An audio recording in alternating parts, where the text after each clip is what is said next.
Hello friends, I am कविता। मैं आप सभी का आपके अपने यूट्यूब चैनल लॉरिक है बाय कविता पर फिर से स्वागत करती हूँ। आज हम अपने यूट्यूब चैनल पर पढ़ेंगे भारतीय राज्य व्यवस्था एवं संविधान। हम देखेंगे भारतीय संविधान का जो विकास है, कैसे कैसे भारतीय संविधान का विकास हुआ, कौन कौन से चार्टर एक्ट आए हैं जिनके द्वारा भारतीय संविधान का विकास किया गया है। आज हम इसको इन डेप्थ पढ़ेंगे और ये जो क्लास होने वाली है ये बहुत ही ज़बरदस्त क्लास होने वाली है। गाइज, आप कॉपी पेन जरूर लेकर के बैठिएगा जिसमें आप अपने जो की पॉइंट है वो नोट डाउन करते जाना, और जो कि आपके एग्जाम के पॉइंट ऑफ व्यू से बहुत ही ज़्यादा हेल्पफुल होने वाली है। चलिए स्टार्ट करते हैं। भारतीय संविधान का विकास। भारतीय संविधान की उत्पत्ति लैटिन शब्द कॉन्स्टिट्यूरे से हुई है, जिसका अर्थ प्रबंध करना, व्यवस्था करना या आयोजन करना होता है। ओके, देखिए ये जो क्वेश्चन, इस पर जो क्वेश्चन फ्रेम होता है उसमें पूछा जाता है कि भारतीय संविधान की उत्पत्ति, लैटिन वर्ड, ये भी रहेगा कॉन्स्टिट्यूरे, और अदर नेम भी होंगे जिसमें से आपको चूज करना होगा कि लैटिन वर्ड कौन सा है जो जिसमें संविधान को लैटिन वर्ड में कहा जाता है कॉन्स्टिट्यूरे। ठीक है, जिसका अर्थ होता है प्रबंध करना, व्यवस्था करना या आयोजन करना। ओके, चलिए देखते हैं। 1895 में बाल गंगाधर तिलक ने स्वराज विधेयक का प्रारूप प्रस्तुत किया था। स्वराज विधेयक का प्रारूप किसने प्रस्तुत किया था? 1895 में बाल गंगाधर तिलक ने। क्वेश्चन पूछा जाता है कि स्वराज विधेयक का स्वरूप प्रस्तुत किया गया था किसके द्वारा और कब? बाल गंगाधर जी के द्वारा, बाल गंगाधर तिलक जी के द्वारा, और 1895 में। उसके बाद 1922 ईस्वी में महात्मा गांधी तथा 1934 ईस्वी में जवाहरलाल नेहरू ने भारतीय संविधान के निर्माण के लिए संविधान सभा के गठन की मांग की। अब देखिए, 1922 ईस्वी में महात्मा गांधी जी ने, 1934 ईस्वी में जवाहरलाल नेहरू जी ने भारतीय संविधान के निर्माण के लिए, भारतीय संविधान के निर्माण के लिए संविधान सभा के गठन की मांग की थी। ओके, 1922 में महात्मा गांधी जी तथा 1934 में जवाहरलाल नेहरू जी ने भारतीय संविधान के निर्माण के लिए संविधान सभा के गठन की मांग की थी। ओके, चलिए देखते हैं भारतीय संविधान के ऐतिहासिक विकास का काल। भारतीय संविधान का जो ऐतिहासिक विकास का काल है वह कौन सा काल माना जाता है? 1600 ईस्वी। 1600 ईस्वी से के बाद ही जितने भी एक्ट आए हैं ये सब इसके बाद ही, क्योंकि 1600 ईस्वी में ईस्ट इंडिया कंपनी की स्थापना हुई थी और जो कि हमारे इंडिया में आकर के इस्टेब्लिश हुई थी, और उसके बाद फिर इन्होंने यहाँ पर अपना शासन करना प्रारंभ किया और एक के बाद एक एक्ट बनते गए। ठीक है, और यहीं से हमारे ऐतिहासिक संविधान, भारतीय संविधान सभा के ऐतिहासिक विकास का काल प्रारंभ होता है। इसी वर्ष इंग्लैंड में ईस्ट इंडिया कंपनी की स्थापना की गई। 1600 में, 1600 ईस्वी में ही इंग्लैंड में ईस्ट इंडिया कंपनी की स्थापना की गई। ईस्ट इंडिया कंपनी की स्थापना एक चार्टर एक्ट द्वारा की गई थी। बंगाल के प्रबंधन की समस्त शक्ति का वर्णन 24 सदस्यीय परिषद में निहित थी। एक 24 सदस्यीय परिषद थी जिसमें बंगाल के प्रबंधन की समस्त शक्ति का वर्णन निहित था। अब देखते हैं 1726 का चार्टर एक्ट क्या कहता है। कलकत्ता, बम्बई और मद्रास 3 प्रेसिडेंसी रहे हैं। कलकत्ता, बम्बई और मद्रास। बम्बई और मद्रास प्रेसिडेंसियो, ये है प्रेसिडेंसियो, यहाँ आया है, सॉरी मिसप्रिंट है। प्रेसिडेंसियो के राज्यपाल एवं उनकी परिषद को विधायी अधिकार प्रदान किया गया। ओके, 1726 का जो चार्टर एक्ट आया उसमें क्या हुआ? कलकत्ता, बम्बई और मद्रास की जो ये जो प्रेसिडेंसी थी, इनके राज्यपाल एवं उनकी परिषद को विधायी अधिकार प्रदान किया गया। ओके, अब तक यह शक्ति कंपनी के बोर्ड ऑफ डायरेक्टर के हाथ में थी। ठीक है, 1726 से पहले यह कंपनी किसके हाथ में थी? बोर्ड ऑफ डायरेक्टर, कंपनी के बोर्ड ऑफ डायरेक्टर थी उनके हाथ में थी। और 1626 में यह किसके पास आए? कलकत्ता, बम्बई, मद्रास प्रेसिडेंसियों के राज्यपाल और उनकी परिषद को विधायी अधिकार प्रदान किए गए। अब देखते हैं 1773 का रेगुलेटिंग एक्ट। क्या है 1773 का रेगुलेटिंग एक्ट? चलिए देखते हैं। इस अधिनियम के बाद बंगाल के गवर्नर को बंगाल का गवर्नर जनरल पद नाम दिया गया। ठीक है, ये जो रेगुलेटिंग एक्ट है 1773 का, इस अधिनियम के बाद जो बंगाल के गवर्नर थे,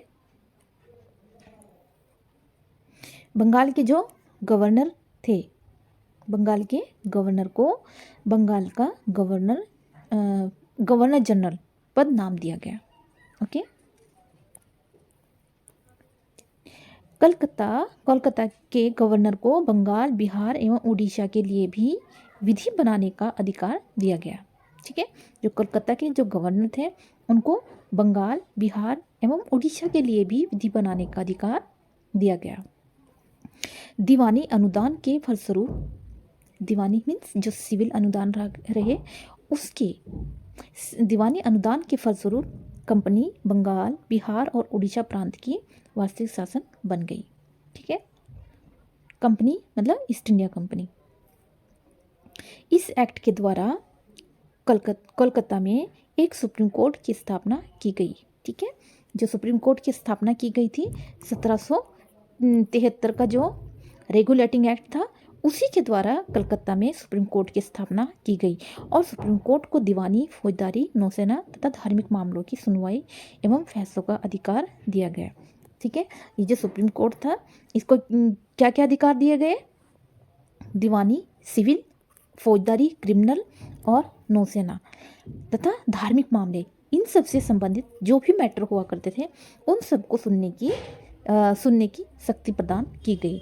ठीक है, इन सब पर फैसला देने का अधिकार सुप्रीम कोर्ट को दिया गया 1973 में रेगुलेटिंग एक्ट के द्वारा। इस कोर्ट में एक मुख्य न्यायाधीश और 3 अपर न्यायाधीश होते थे। सुप्रीम कोर्ट में एक मुख्य न्यायाधीश होता था और 3 अपर न्यायाधीश होते थे। इसकी प्रथम मुख्य न्यायाधीश सर एलिजा इम्पे थे। इसके जो प्रथम न्यायाधीश थे वह कौन थे? सर एलिजा इम्पे, पर कुछ नहीं है। सुप्रीम कोर्ट जी जो 1773 के रेगुलेटिंग एक्ट में जो कोलकाता में जो सुप्रीम कोर्ट बना है, उसके प्रथम मुख्य न्यायाधीश कौन थे? अब देखिए, यहाँ से क्वेश्चन बहुत बार पूछा जाता है कि कोलकाता का सुप्रीम कोर्ट जब बना था रेगुलेटिंग एक्ट 1973 के द्वारा, उसमें जो प्रथम न्यायाधीश थे वह कौन थे? ठीक है, तो आप इसको आंसर करके क्या होगे? Sir Elijah Impey. ओके। अन्य 3 न्यायाधीश चैम्बर्स, लिमेंस्टर और हाइड थे। इसके माध्यम से ब्रिटिश सरकार को कोर्ट ऑफ डायरेक्टर के माध्यम से कंपनी पर नियंत्रण सशक्त हो गया। ठीक है, राजस्व, नागरिक और सैन्य मामलों की जानकारी ब्रिटिश सरकार को देना आवश्यक कर दिया गया। देखिए, ये जो राजस्व और नागरिक और सैन्य मामलों की जो भी जितनी भी जानकारी थी वह ब्रिटिश सरकार को देना अनिवार्य कर दिया गया था। प्रथम गवर्नर जनरल वारेन हेस्टिंग थे। ठीक है, क्वेश्चन पूछा जाता है प्रथम गवर्नर जनरल कौन थे? ठीक है, कौन थे? वारेन हेस्टिंग प्रथम गवर्नर जनरल रही है। अब देखते हैं पिट्स इंडिया एक्ट 1784 का जो पिट्स इंडिया एक्ट है, चलिए देखते हैं उसमें क्या क्या हुआ है। पिट्स इंडिया एक्ट को एक एक्ट ऑफ सेटलमेंट के नाम से भी जाना जाता है। क्वेश्चन ये पूछा जाता है किस एक्ट को एक्ट ऑफ सेटलमेंट के नाम से जाना जाता है, तो आप क्या करके आओगे? पिट्स इंडिया एक्ट को एक्ट ऑफ सेटलमेंट के नाम से भी जाना जाता है। राजनीतिक मामलों के प्रबंधन के लिए बोर्ड ऑफ कंट्रोल, नियंत्रण बोर्ड का गठन किया गया। ओके, जो राजनीतिक मामले थे उनके मैनेजमेंट के लिए कौन सा बोर्ड का गठन किया गया है? बोर्ड ऑफ कंट्रोल का गठन किया गया है, जिसे कहेंगे नियंत्रण बोर्ड। ठीक है, इस एक्ट के द्वारा द्वैत शासन की व्यवस्था का आरंभ किया गया है। देखिए, ये क्वेश्चन बहुत पूछा जाता है, द्वैत शासन की व्यवस्था का आरंभ कब किया गया और किस एक्ट के द्वारा किया गया? ओके, ये जो पिट्स इंडिया एक्ट है इसमें ही द्वैत शासन की व्यवस्था का आरंभ किया गया। रेगुलेटिंग एक्ट की विसंगतियों ब्रिटिश शासन की कंपनी पर पूर्ण नियंत्रण तथा भारत में कंपनी के कुशासन तथा उसके कर्मचारियों द्वारा किए जा रहे अन्याय आदि को दूर करने के लिए इस अधिनियम को लाया गया, ब्रिटिश इंडिया एक्ट को, तथा भारतीय मामलों के लिए व्यापारिक मामलों के लिए कोर्ट ऑफ डायरेक्टर के पद बनाए गए। ठीक है, जो कोर्ट ऑफ व्यापारिक मामले हुआ करते थे उनके मैटर को देखने के लिए क्या बनाया गया, कोर्ट ऑफ डायरेक्टर बनाए गए, के पद बनाए गए। और अब देखते हैं 1873 का चार्टर एक्ट। क्या है 1873 का चार्टर एक्ट? ये बहुत ही इम्पोर्टेंट क्वेश्चन है जो कि यहाँ से पूछा जाता है। 1873 के चार्टर एक्ट के द्वारा कंपनी के भारतीय व्यापार के लिए एकाधिकार को समाप्त कर दिया गया है। अब क्वेश्चन यहाँ क्या फ्रेम होता है कि किस एक्ट के द्वारा कंपनी के भारतीय व्यापार के एकाधिकार को समाप्त कर दिया गया था? तो आप आंसर क्या करोगे? 1813 के चार्टर एक्ट के द्वारा कंपनी के भारतीय व्यापार के एकाधिकार को समाप्त कर दिया गया है, किंतु उसे चीन के साथ व्यापार एवं पूर्वी देशों के साथ चाय के व्यापार के संबंध में 20 वर्षों के लिए एकाधिकार रहा है। ठीक है, देखिए क्या था कि 1813 के जो चार्टर एक्ट है उसके द्वारा कंपनी के भारतीय व्यापार के एकाधिकार को समाप्त कर दिया गया, किंतु उसे चीन के साथ व्यापार एवं पूर्वी देशों के साथ चाय के व्यापार के संबंध में 20 वर्षों के लिए एकाधिकार प्राप्त रहा। ठीक है,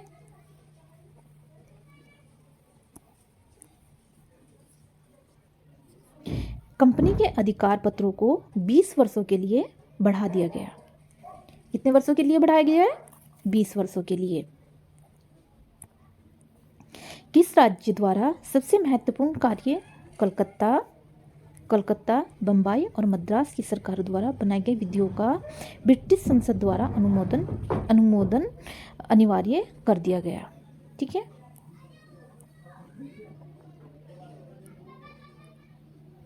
ये इसमें है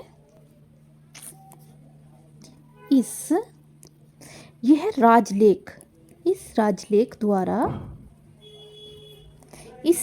द्वारा सबसे महत्वपूर्ण कार्य कलकत्ता, मुंबई और मद्रास की सरकारों द्वारा बनाई गई विधियों का ब्रिटिश संसद द्वारा अनुमोदन अनिवार्य कर दिया गया।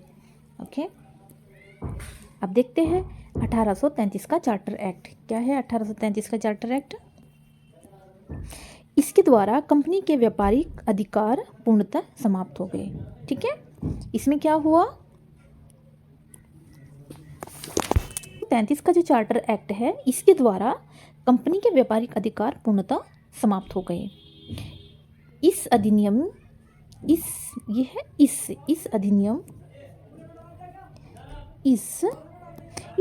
के द्वारा देश में एक केंद्रीय शासन प्रणाली की शुरुआत हुई। ठीक है,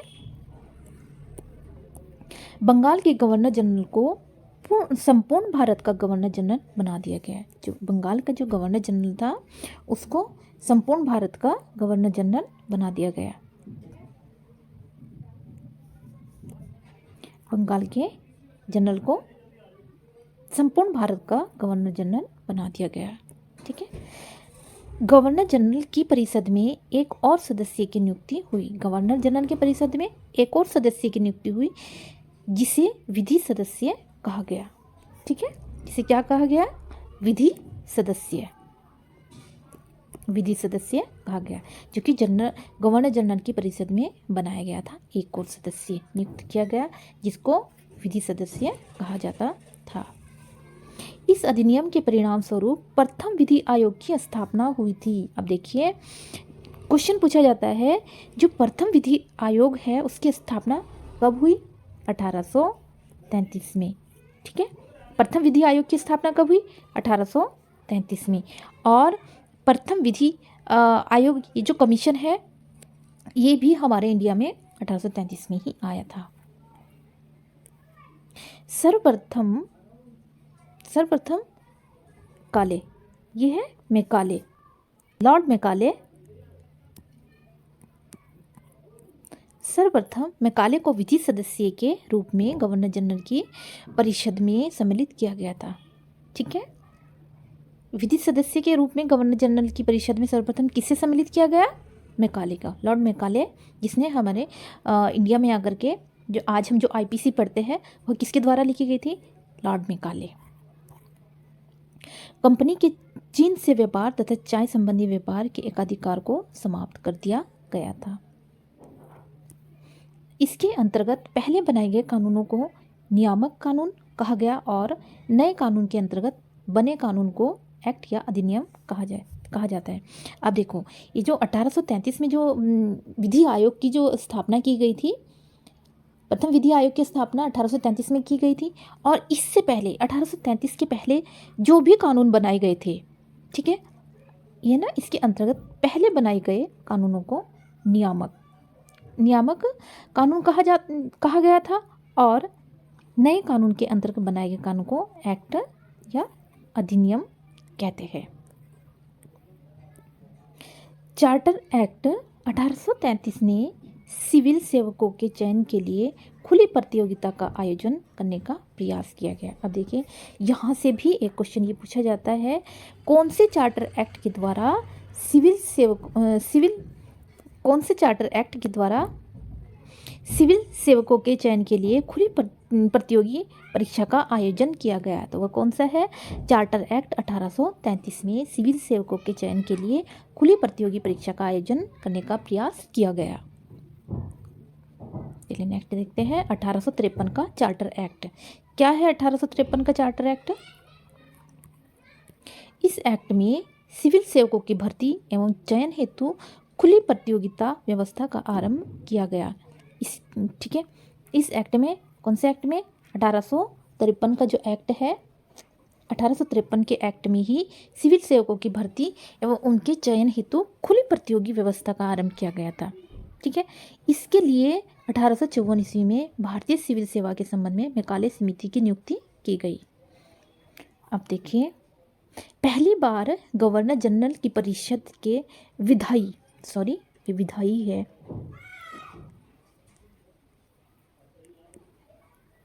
विधायी एवं प्रशासनिक कार्यों को अलग कर दिया गया। पहली बार गवर्नर जनरल की परिषद के विधायी एवं प्रशासनिक कार्यों को अलग कर दिया गया 1853 के चार्टर एक्ट में। ठीक है, किस अधिनियम के द्वारा, ये इस अधिनियम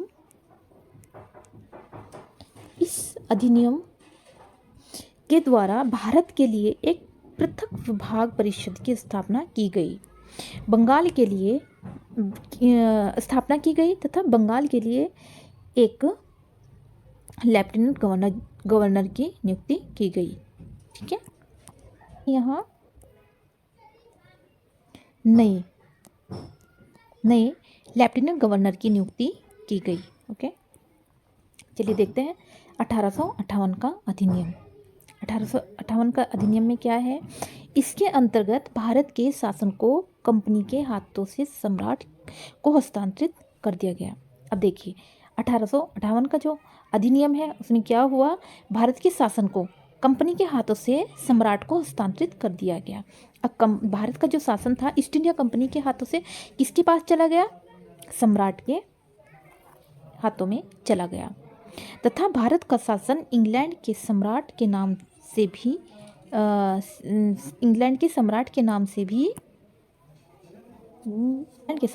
से किया जाने लगा। ओके, भारत पर शासन किसके नाम से किया जाने लगा? इंग्लैंड के सम्राट के नाम से किया जाने लगा। इंग्लैंड के सम्राट के नाम से भारत पर शासन किया जाने लगा। इस अधिनियम में गवर्नर जनरल का पद नाम बदलकर भारत का वायसराय रख दिया। ठीक है, इस अधिनियम में 1858 का जो अधिनियम है इसमें क्या किया गया कि गवर्नर जनरल के पद का नाम बदलकर क्या रखा गया? भारत का वायसराय नाम रखा गया। इस अधिनियम में 1784 के पिट्स इंडिया एक्ट द्वारा लागू। अब देखो, हमने पीछे ये पढ़ा था पिट्स इंडिया एक्ट में क्या कि द्वैत शासन प्रणाली जो पिट्स इंडिया एक्ट में लागू की गई थी और वह इस 1858 में वह प्रणाली समाप्त कर दी गई है।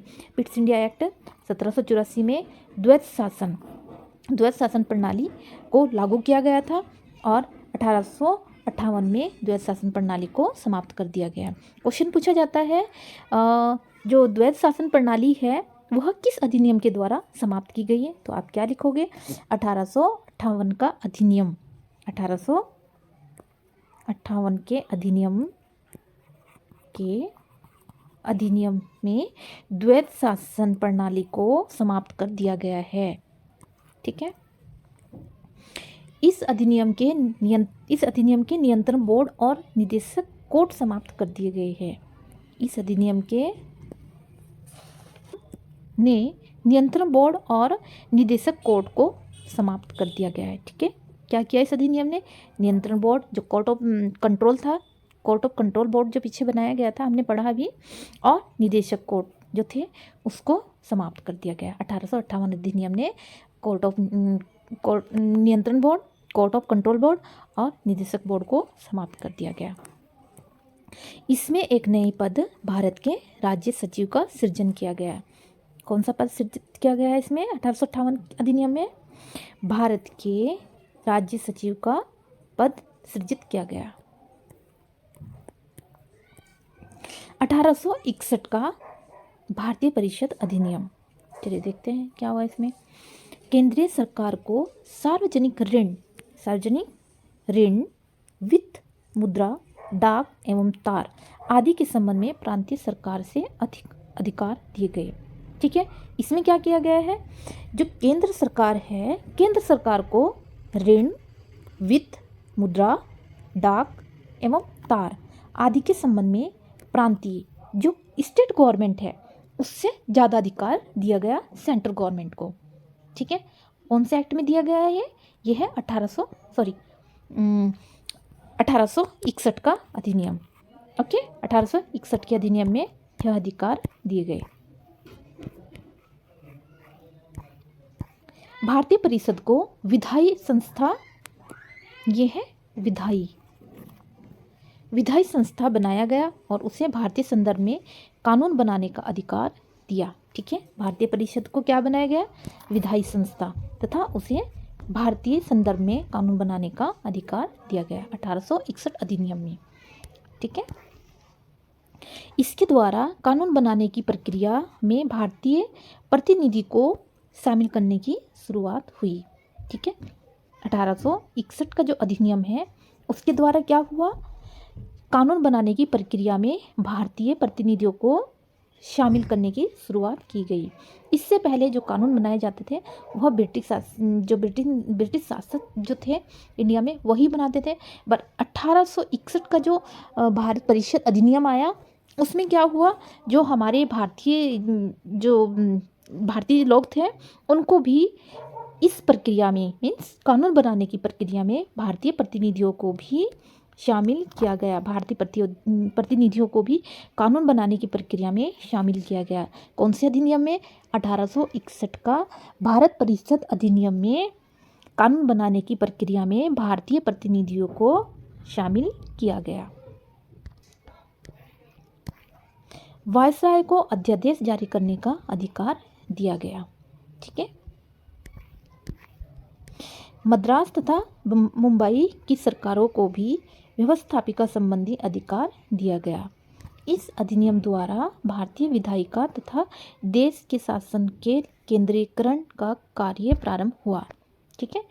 1861 का भारत परिषद अधिनियम जो है इसके द्वारा ही प्रांतीय विधायिका तथा देश के शासन में केंद्रीकरण का कार्य प्रारंभ हुआ। ठीक है। चलिए देखते हैं नेक्स्ट। लॉर्ड कैनिंग ने तीन भारतीयों, वह कौन कौन थे? 3 भारतीय, बनारस के राजा, पटियाला के महाराजा और सर दिनकर राव को विधान परिषद में मनोनीत किया। किसने किया था? लॉर्ड कैनिंग ने 3 भारतीयों को। वो 3 भारतीय कौन थे? बनारस के राजा, पटियाला के महाराजा और सर दिनकर राव को विधान परिषद में मनोनीत किया। ठीक है। 1865 का अधिनियम, चलिए देखते हैं क्या है 1865 का अधिनियम। इस अधिनियम के द्वारा गवर्नर जनरल के विधायी अधिकार में वृद्धि हुई। जो गवर्नर जनरल था उसके विधायी अधिकारों में वृद्धि हुई 1865 का अधिनियम में। इसे प्रेसिडेंसियों तथा प्रांतों की सीमाओं को उद्घोषणा द्वारा नियत करने तथा उसमें परिवर्तन करने का अधिकार दिया। ठीक है, क्या हुआ इसमें? इसे प्रेसिडेंसियों तथा प्रांतों, प्रेसिडेंसी कौन कौन सी? 3 प्रेसिडेंसी थी हमारे यहाँ, कलकत्ता, मुंबई और मद्रास। ठीक है, और प्रांतों जितने भी राज्य थे उनकी सीमाओं की उद्घोषणा तथा नियत करने का अधिकार, नियत करने उद्घोषणा द्वारा नियत करने, उनकी सीमाओं में परिवर्तन करने का अधिकार दिया गया। ठीक है, 1869 का 69 का अधिनियम, 1869 का अधिनियम। इस अधिनियम के द्वारा गवर्नर जनरल को विदेश में रहने वाले भारतीयों के संबंध में कानून बनाने का अधिकार दिया गया।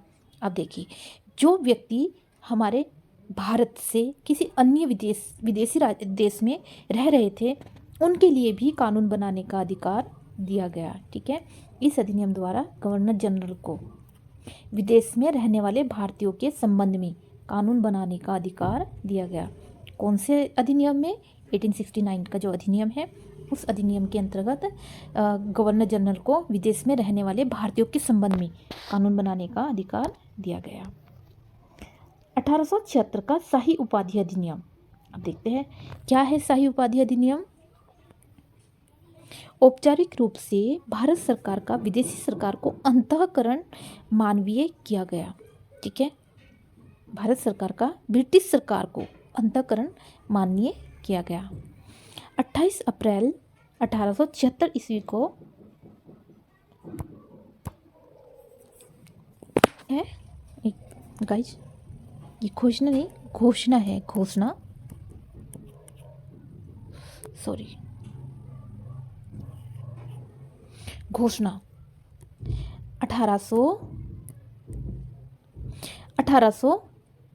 28 अप्रैल 1876 को घोषणा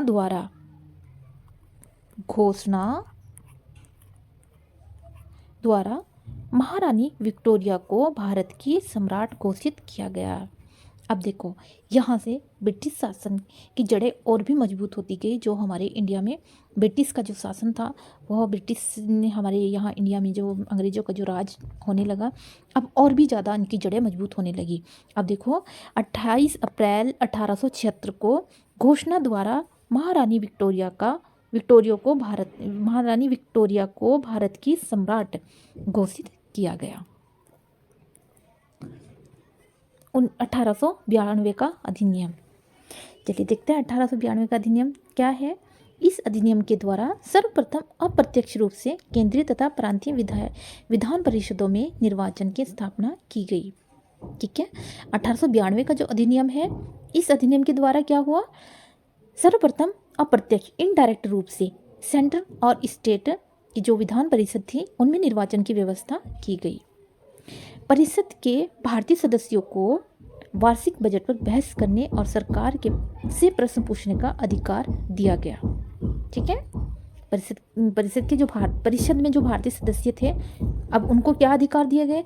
जो वार्षिक बजट जो होता है उस पर बहस करने और सरकार से प्रश्न पूछने का अधिकार दिया गया। केंद्रीय विधान परिषद में न्यूनतम 10 तथा अधिकतम सदस्य संख्या 16 निर्धारित की गई। ठीक है,